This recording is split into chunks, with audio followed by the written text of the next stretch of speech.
Graça e paz, irmãos. Louvado e agradecido seja o nosso Deus. Nós o adoramos, o louvamos e agradecemos a Ele por mais uma oportunidade de livremente, em Cristo Jesus, poder cultuá-lo. Isso é maravilhoso. Nós estamos mais uma vez aqui. Graças a Deus o pastor já vai retornar de férias, né? E a gente vai ter assim o privilégio de, através do Espírito Santo falando por ele, temos a presença dele aqui e, assim, Deus usá-lo poderosamente para continuar falando aos nossos corações. Bem, irmãos, nós trouxemos como uma minúscula reflexão, né? Eu certamente não vou me prolongar, mas a gente vai refletir um pouco, mais uma vez, né, sobre algumas particularidades do Pai Nosso. A gente, na última oportunidade que a gente teve, a gente falou um pouco sobre o Pai Nosso, à luz da palavra de Deus, obviamente, mas uma reflexão trazida pelo pastor Pedro Moura, né, que lançou seu livro Oração do Pai Nosso, a voz unânime da igreja. Então, na última oportunidade, a gente compartilhou um pouco, né, daquilo que a gente leu, daquilo que a gente compreendeu, e de belíssimas reflexões, lições e entendimento, né, e compreensões daquilo que o Pai Nosso, da oração do Pai Nosso, tenha muito a nos falar aos nossos corações. Então, convido a igreja que se coloque em pé e abram suas Bíblias em Mateus, capítulo 6, versículos de 9 até 13.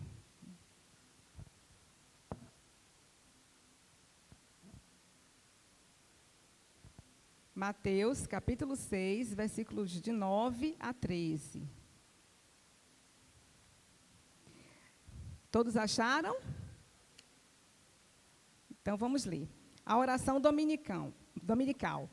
Portanto, vós orareis assim: Pai nosso que estás nos céus, santificado seja o teu nome. Venha o teu reino, faça-se a tua vontade, assim na terra como no céu. O pão nosso de cada dia dá-nos hoje e perdoa-nos as nossas dívidas, assim como nós temos perdoado aos nossos devedores. E não nos deixes cair em tentação, mas livra-nos do mal, pois teu é o reino, o poder e a glória para sempre. Amém. Podeis assentar, irmãos. Nós vamos orar ao Senhor nesta hora. Paizinho amado, engrandecido e exaltado seja o teu nome por toda a eternidade. Graças te damos, Senhor, por mais esta oportunidade de estarmos aqui contigo, de poder ouvir a tua voz, de poder, ó Deus, entoar louvores ao Senhor, de poder colocar diante do Senhor as nossas necessidades e bendizer o teu nome. Ó Deus, muito obrigada, Senhor, pois isso só é possível por meio de Jesus Cristo, o nosso Senhor e o nosso Salvador, pois não há outro Deus além de ti. Bendito seja o teu nome para sempre, em nome de Jesus. Amém. Bem, irmãos, a gente vai se deter um pouco na passagem da oração do Pai Nosso, no versículo que diz, no versículo 10, que diz: venha o teu reino, ou melhor, faça-se a tua vontade, assim na terra como no céu. Então, a gente vai se deter um pouco nesse versículo. Faça-se a tua vontade, assim na terra como no céu. Na última reflexão que nós fizemos, a gente salientou, né, como é difícil a gente fazer a vontade de Deus, não é verdade? Como é difícil a gente colocar diante de Deus e dizer assim: Senhor, seja feita a tua vontade, não a minha. Porque todos nós somos tão desejosos, né? Todos nós temos nossos sonhos, temos os nossos anseios, temos as nossas querências. Então, a gente sempre quer que Deus faça a vontade da gente, não é verdade? Mas nós somos instruídos, né? A palavra de Deus nos instrui a todo momento, a todo tempo, que a nossa vida ela deve estar sempre na dependência do Senhor e que a nossa vontade não deve imperar. Mas em tudo nas nossas vidas, o que deve imperar sempre é a vontade do Senhor. Se coincidir com a nossa vontade, se coincidir com a vontade dEle, louvado seja Deus por isso. E quando não coincide, não é verdade, irmãos? Quanta dificuldade a gente tem de se colocar e dizer: não, Senhor, eu quero tanto isso, mas que seja feita a vontade do Senhor. Então, é um desafio muito grande na vida do crente, porque só aquele que tem a palavra do Senhor, só aquele que já foi alcançado por Jesus Cristo é que compreende isso, né? Geralmente, quando as pessoas não têm um compromisso com Deus, elas fazem a sua própria vontade, ao menos pede a orientação de Deus, para que seja feita a vontade dele. E dentro dessa introdução, né, dessa breve introdução que a gente faz, a gente vai tentar compreender como o pastor Pedro Moura compartilha com a gente sobre a vontade de Deus, né? E aí ele começa dizendo assim: tudo que sabemos ou que quisermos saber sobre a vontade de Deus está ensinado na Bíblia. Então, para a gente conhecer qual a vontade de Deus nas nossas vidas, essa vontade de Deus vai se revelar através da sua palavra. Não é verdade? Porque a palavra de Deus toda, ela nos instrui sobre tudo, sobre todos os assuntos. Aqui, alguns exemplos deste ensino, conforme alguns estudiosos já mencionaram. Então, pelo menos, ele traz aqui 3 aspectos, né, dessa vontade de Deus, segundo alguns estudiosos. Então, primeiro ele vai falar que a vontade de Deus pode ser aquela que ela decretou. Então, a vontade que Deus decretou. Então, o seu reino, ele vai triunfar sobre todos os inimigos. Então, a vontade de Deus decretada vai triunfar sobre todos os inimigos. Jesus está reinando até que todos os inimigos de Deus sejam postos debaixo de seus pés. E aí eu vou pedir um pouco a participação dos irmãos para abrir a Bíblia nas referências que a gente for lendo ao longo da reflexão. Então, vamos abrir nossas Bíblias em 1 Coríntios, capítulo 15, versículo 25.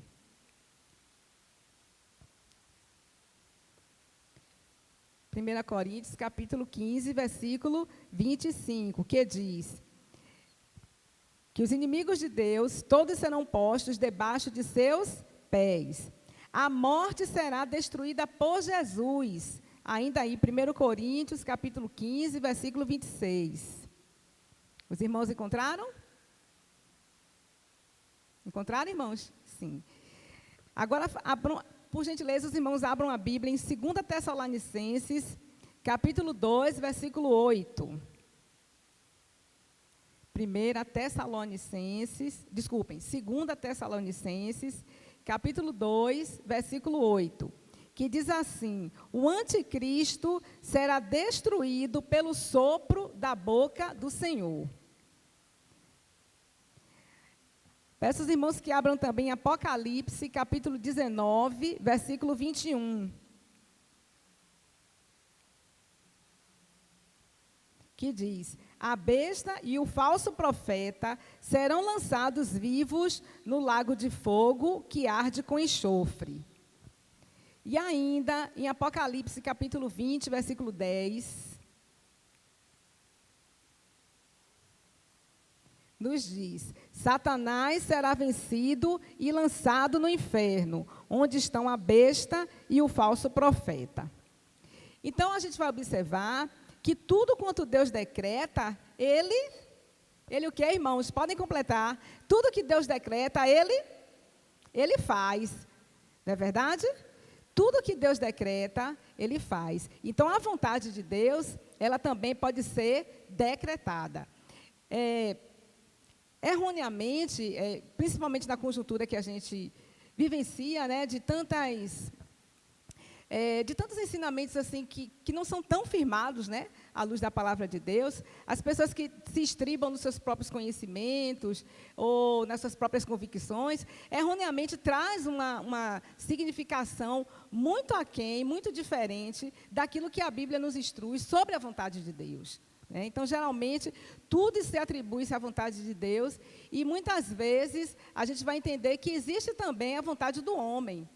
Existe também o homem percorrer por caminhos que não são condizentes com aquilo que Deus orienta. Então, a princípio, a gente vai entender que a vontade de Deus ela pode ser decretada. E aí a Bíblia, o estudo do do pastor Pedro Moura, vai nos trazer uma dessas ilustrações também do decreto da vontade de Deus, naquela passagem, quando o povo de Jerusalém, né, o povo de Israel, foi perseguido pelos assírios. Eu não sei se os irmãos lembram dessa passagem, quando Senaqueribe se atreveu, né, ofendeu mesmo a divindade e o poder do Senhor, afrontando o povo judeu, mas principalmente afrontando o poder do Senhor. E aí ele teve como resposta, né, a derrota frente ao povo de Israel. Então, quando os assírios avançaram contra Jerusalém, vindos de Laques, foram humilhados. Senaqueribe viu todos os seus soldados mortos no arraial pelo anjo do Senhor, conforme Isaías, capítulo 37, versículo 36. E assim voltou para Nínive, onde foi morto por seus próprios filhos, no templo do seu Deus, enquanto adorava. Então, isso aconteceu com o rei Senaqueribe. Então, por que isso aconteceu? Porque Deus havia decretado isso. Deus havia decretado que isso aconteceria com Senaqueribe. Porque foi de uma audácia, foi de uma irreverência, foi de uma falta de sabedoria muito grande em não reconhecer o Deus de Israel. Então, conforme Isaías, capítulo 14, 24 e 27, a gente vai ver a confirmação, né? Porque quando a gente fala que a vontade de Deus ela é decretada, ela pode ser também decretada, tudo isso ela é baseada, né? Esse aspecto da vontade de Deus é baseado na palavra de Deus. E aí a gente vai ver essa confirmação mais uma vez. Em Isaías, capítulo 14, versículos de 24 a 27, que diz assim, em relação a esse episódio de Senaqueribe. Como pensei, assim sucederá, palavras de Deus. E como determinei, assim se efetuará. Quebrantarei o assírio na minha terra, e nas minhas montanhas o pisarei. Este é o conselho que foi determinado sobre a terra. O Senhor dos Exércitos o determinou. E quem o invalidará? Então, como é importante, né? Como é maravilhoso compreender que todas as coisas estão nas mãos do Senhor. Que toda a sua vontade, que todo o mover de todas as coisas estão nas suas mãos, né? Nada escapará à sua vontade, seja ela decretada, seja ela ordenada, seja ela desejada. E é essa segunda que a gente vai falar, uma vontade que Deus ordenou. Então, vamos ver em Êxodo, capítulo 20, versículo 13. Gostaria que os irmãos abrissem Êxodo 20, versículo 13.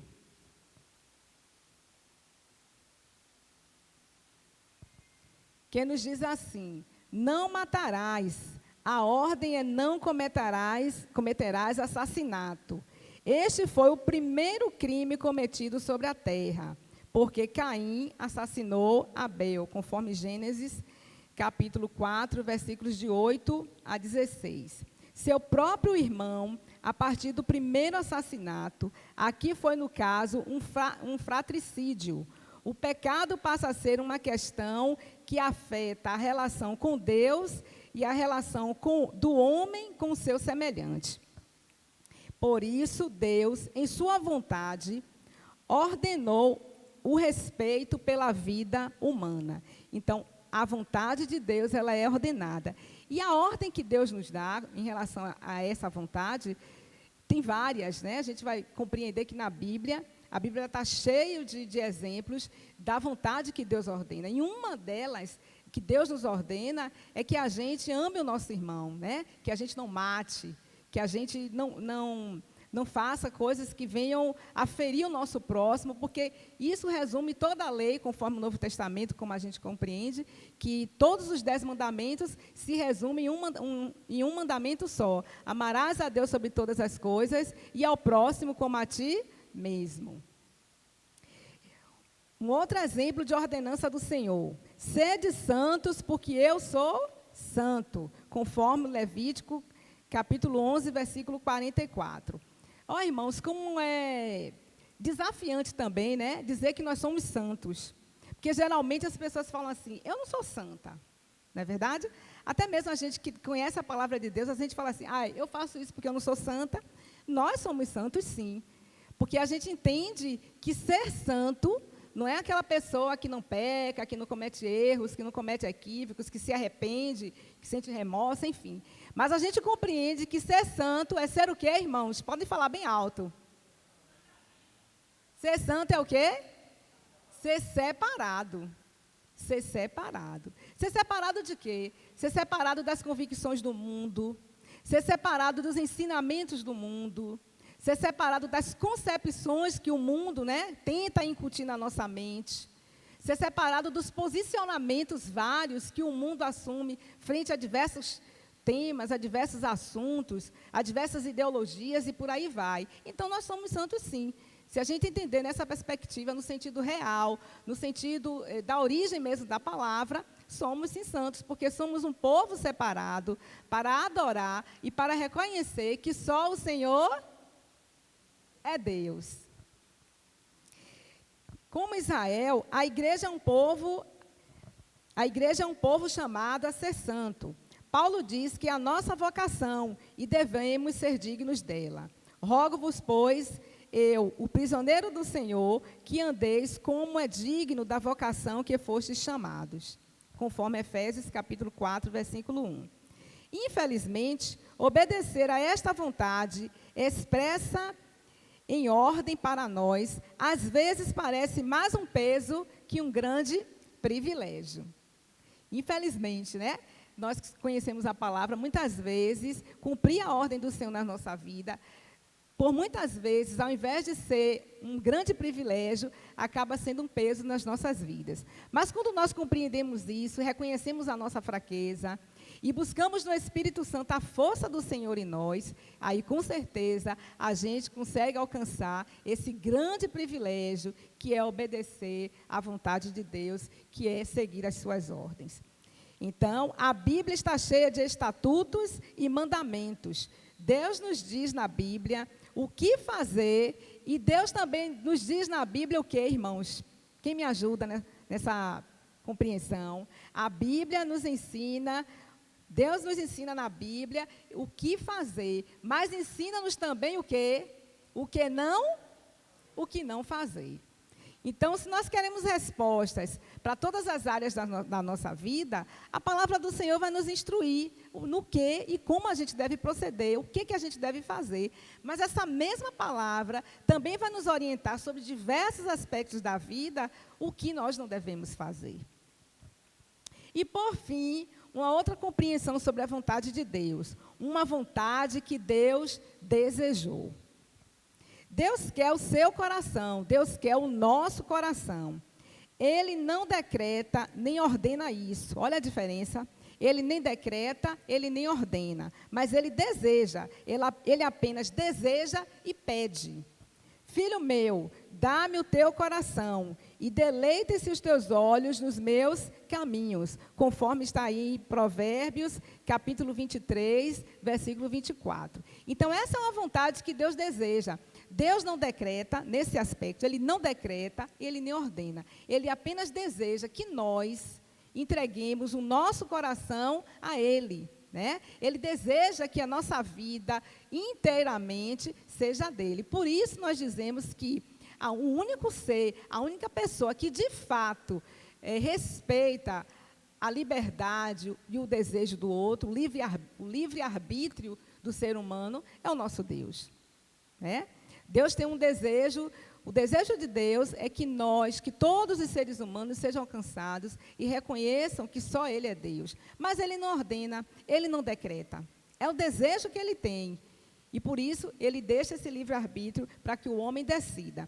Mas Ele não deixa o homem decidir por Ele mesmo. Olha, Deus ama a gente de uma maneira tamanha, né? Que deu seu Filho unigênito para que morresse por nós, que Ele orienta o homem. Vejamos isso quando ele nos diz assim, que nós devemos escolher a vida, né? Que existe a morte, a vida e a morte, mas que ele nos orienta que nós escolhemos o quê? A vida. Deus quer que todos sejam salvos. É explícito o seu desejo, conforme 1 Timóteo, capítulo 2, versículos 3 e 5, conforme 2 Pedro 3, 9, e conforme João 3, 16, que nos diz o que, irmãos? Vamos dizer juntos?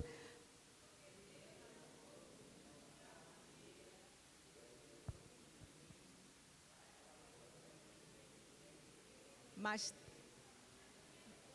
amém, porque Deus amou o mundo de tal maneira que deu seu Filho unigênito para que todo aquele que nele crê não pereça, mas tenha a vida eterna. Essa é uma vontade que Deus desejou. Porque ele não decretou e nem ordenou isso. Por que ele não decretou e nem ordenou que todos os homens fossem salvos, que todos os homens crescem que só Ele é Deus, que Jesus veio e que morreu numa cruz para ser salvo? Por que ele não ordenou? Por que ele não decretou também que os incrédulos fossem salvos? Porque o homem é livre para escolher. E é isso que caracteriza a vontade de Deus, a vontade que Ele desejou. Conforme Deuteronômio 30, versículos 19 a 20, diz assim, foi o versículo que eu mencionei anteriormente: pus diante de ti a vida e a morte, a bênção e a maldição. Escolhe, pois, a vida, para que vivas, tu e a tua descendência, amando ao Senhor teu Deus, obedecendo a sua voz e te apegando a Ele, pois Ele é a tua vida e o prolongamento dos teus dias. Louvado seja Deus. Então, mesmo na vontade, mesmo expressando a vontade que Ele deseja, no aspecto, no que se diz a vida espiritual, do reconhecimento do ser humano na sua divindade, na sua soberania, Ele nos ama de tal maneira que Ele não impõe isso, Ele não ordena isso, Ele não decreta, Ele simplesmente deseja. Mas mesmo desejando, Ele dá as ferramentas, digamos assim, né, para que o homem escolha a vida, porque Ele nos ama incondicionalmente. Todas as dores do mundo são consequências do pecado e não da vontade de Deus. Sofremos porque somos pecadores e Deus não nos criou para isso. Nós mesmos escolhemos. Então, às vezes, acontecem algumas tragédias, algumas coisas ruins, algumas coisas realmente que doem, e muitas vezes, a grande maioria das coisas que acontecem, a culpa é do homem. É consequência do pecado do homem. Então, volta e meia a gente vê algumas catástrofes da natureza, né? E os irmãos também já devem ter ouvido isso. Ah, mas por que Deus deixou acontecer, né? Desmoronou tudo, foi embora uma cidade toda. Aí a gente para analisar, né? Em que condições, em que lugar foi feita aquela construção para ter acontecido isso, né? Será que o homem não invadiu o espaço que era da própria natureza?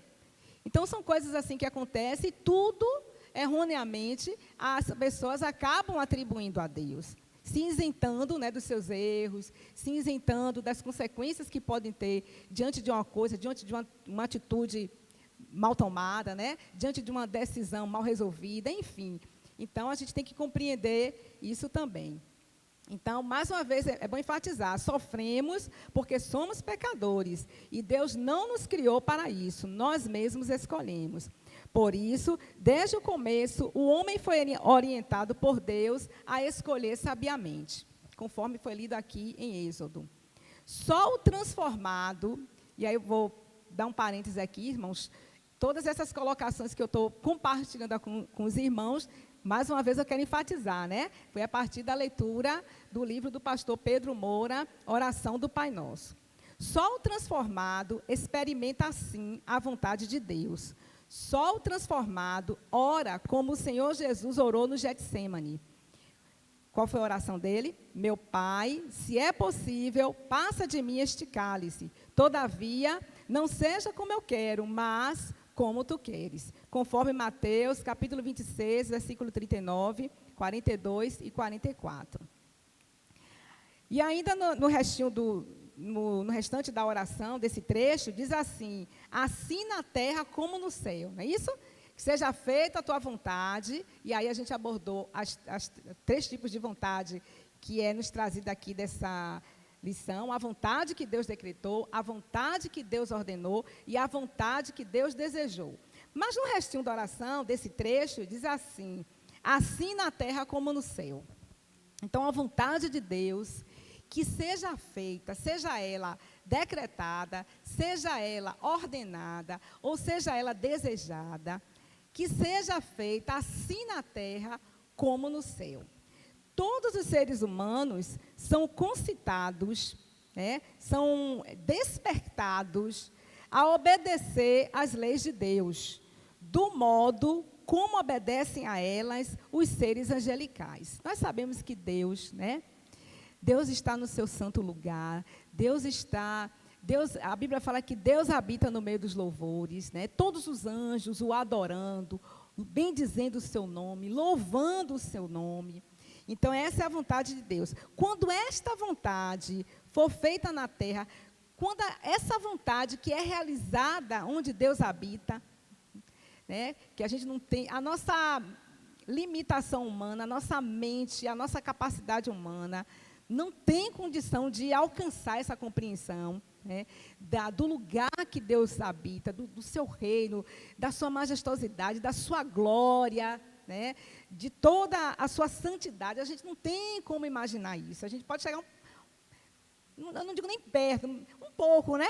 Chegar um pouco lá para compreender isso, porque temos Jesus, né? Temos o Espírito Santo de Deus que nos instrui, nos capacita, a palavra de Deus que se revela, né? Que revela a Deus a nós. Então, dá para a gente compreender algumas coisas. Mas a gente não tem essa dimensão tamanha. Então, quando esta vontade for feita na terra, do modo como é feita no céu, então o reino virá, o império, o domínio do nosso Deus. Por quê?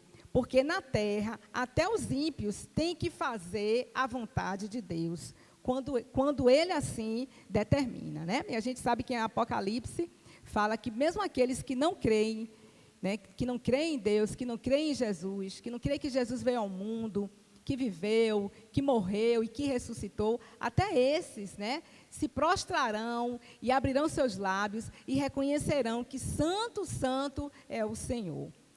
Então, irmãos, no mundo, até aqueles que querem fazer a vontade de Deus, não a fazem perfeitamente, como eu falei, por conta da nossa alimentação, por conta das nossas fraquezas, por conta do nosso pecar, enfim. Somente quando o reino de Deus impera em um coração, em uma vida, a sua vontade na terra se harmoniza com o modo como é feita no céu.